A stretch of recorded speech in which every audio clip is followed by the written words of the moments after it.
Hello everyone, welcome to today's lecture. In our today's lecture, we are going to learn about the routing information protocol. So in our previous lecture, we have seen that the distance vector routing protocol. So the routing information protocol is the same as a distance vector routing, but distance vector routing has some disadvantages like slow convergence, limited scalability, routing loops. So in the routing information protocol, this disadvantages is covered with some extra functionality.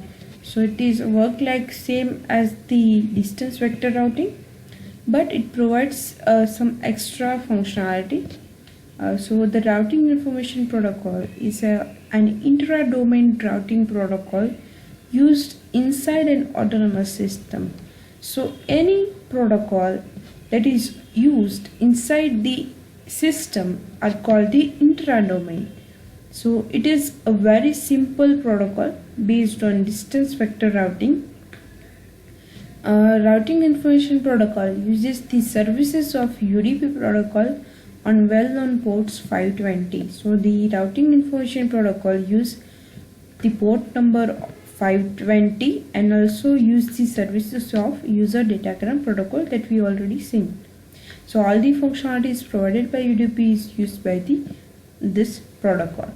So the key characteristics of this algorithm are: it is a distance vector routing protocol that I already said.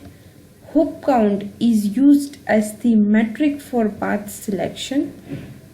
If hop count is greater than 15, the packet will be discarded. By default, routing updates are broadcast every 30 seconds.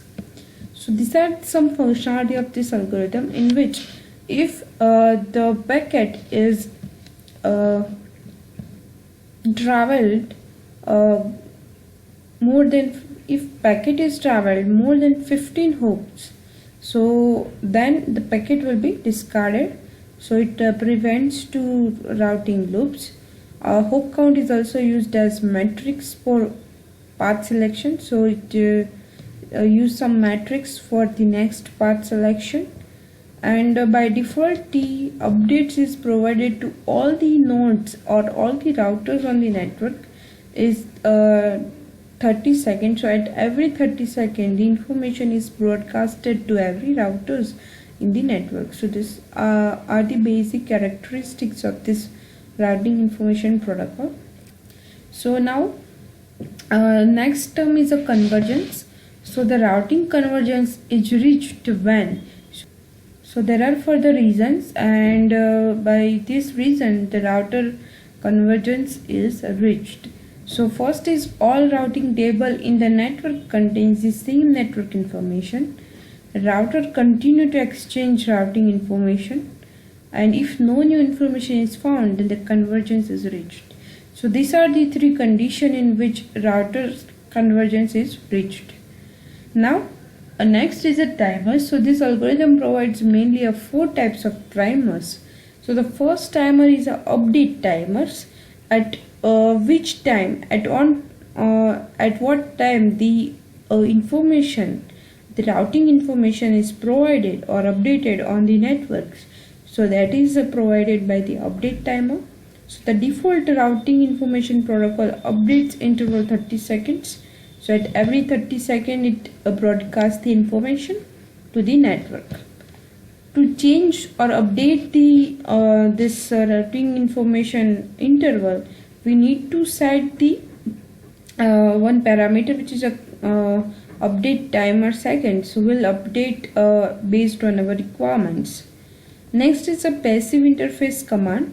So these are some commands, and by using this command we can disable the sending of routing updates on specified interfaces. So if I want that at router 5 doesn't want to send the routing information, so by using the passive interface command we can do this.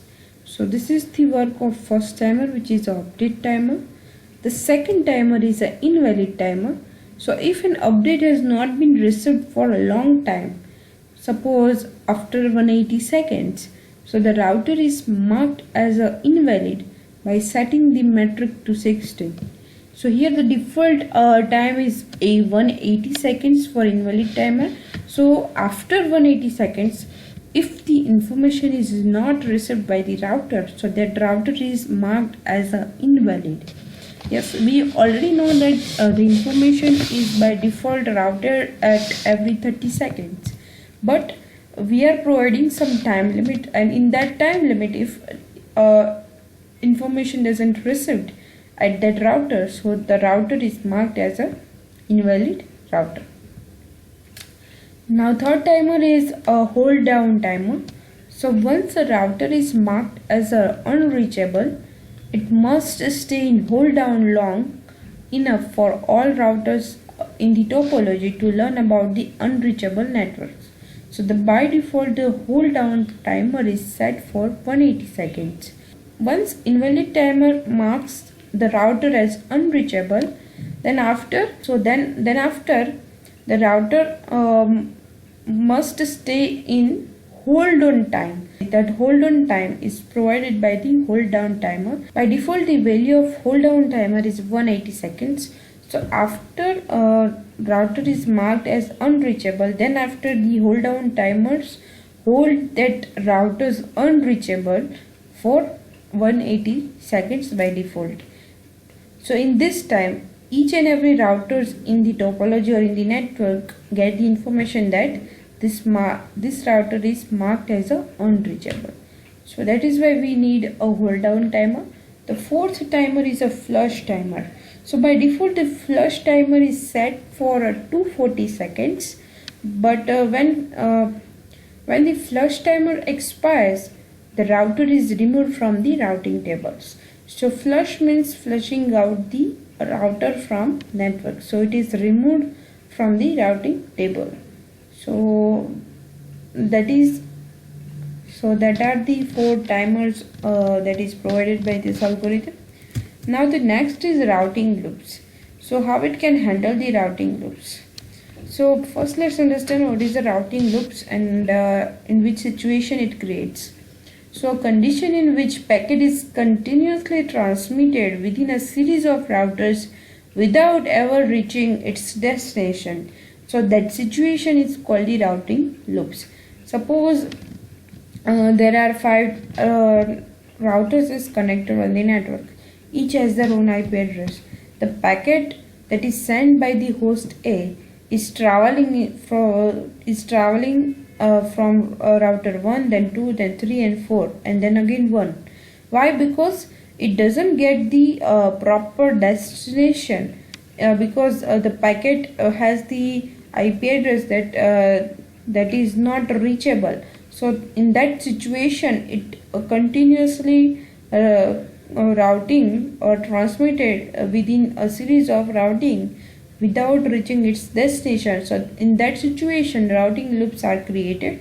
It is infinite. For infinite time it goes into the routing loops. So routing loops can create the following issues. First is excess use of bandwidth, because it is continuously running on that link, so it needs more bandwidth. CPU resources may be strained and routing updates may be lost or not processed in a timely manner. So these are the issues due to the routing loops in the distance vector routing algorithms. So in this algorithm provides the solution for that. So this algorithm prevents the routing loops such as once a router counts to infinity, it marks the routes as unreachable. So once it is found that this packet is traveling into the infinite loops, so we'll mark its route as unreachable, so it discard the packets. Next is hold down timer allow a router to not accept any changes to a route for a specific period of time. So this is how we can prevent our routing loops. Now next is a TTL. TTL means time to live. So the purpose of TTL field is, the TTL field is used to prevent the packets from endlessly traveling on a network. We put one a timer on the packets, and it will only travel on that specified time. After that, the packet will automatically discard it. So that is why the TTL is used in networking to prevent the infinite loops. Now, how the TTL field works? So TTL field contains a numeric value. The numeric value is decreased by 1 by every routers on the route to the destination. So if numeric value reaches to the 10, the packet is discarded. So suppose at sender host the value is 10, the TTL value is 10, and there are 10 routers on the network. So when the packet is reaches to the destination, its count is 0. So when it reaches to the first router, then the count is decreased by 1. So at that time the counter becomes 9. Now it moves to the next router. At that time the count become 8. So that is how the count value is decreased by 1 at when it reaches to the next router. So that is how when it reaches to the host, receiver host, the counter value becomes 0. So this is how the TTL value is work. Now next is route poisoning. So one way to avoid an inconsistent update in the network in the routing table is called the route poisoning. So our routing table maintains the routing information, but due to some reason it suppose it get the inconsistent updates. So to avoid such types of situation, it is called the route poisoning. So set the hop count, and for that set the hop count to 1 or more than the maximum. By doing this, we can stop the inconsistent updates in the network. Next is the trigger updates. So the trigger updates is sent immediately in the response to some change in the routing table. So when something change, suppose topology change, when the network packet change the route, so that type of immediate change is done by the trigger updates. The router that detects the topology changes immediately sends an update message to the adjacent routers that in turn generates a trigger updates, notify the adjacent neighbors of the change. So that is how the change is updated in each and every routers by the trigger updates.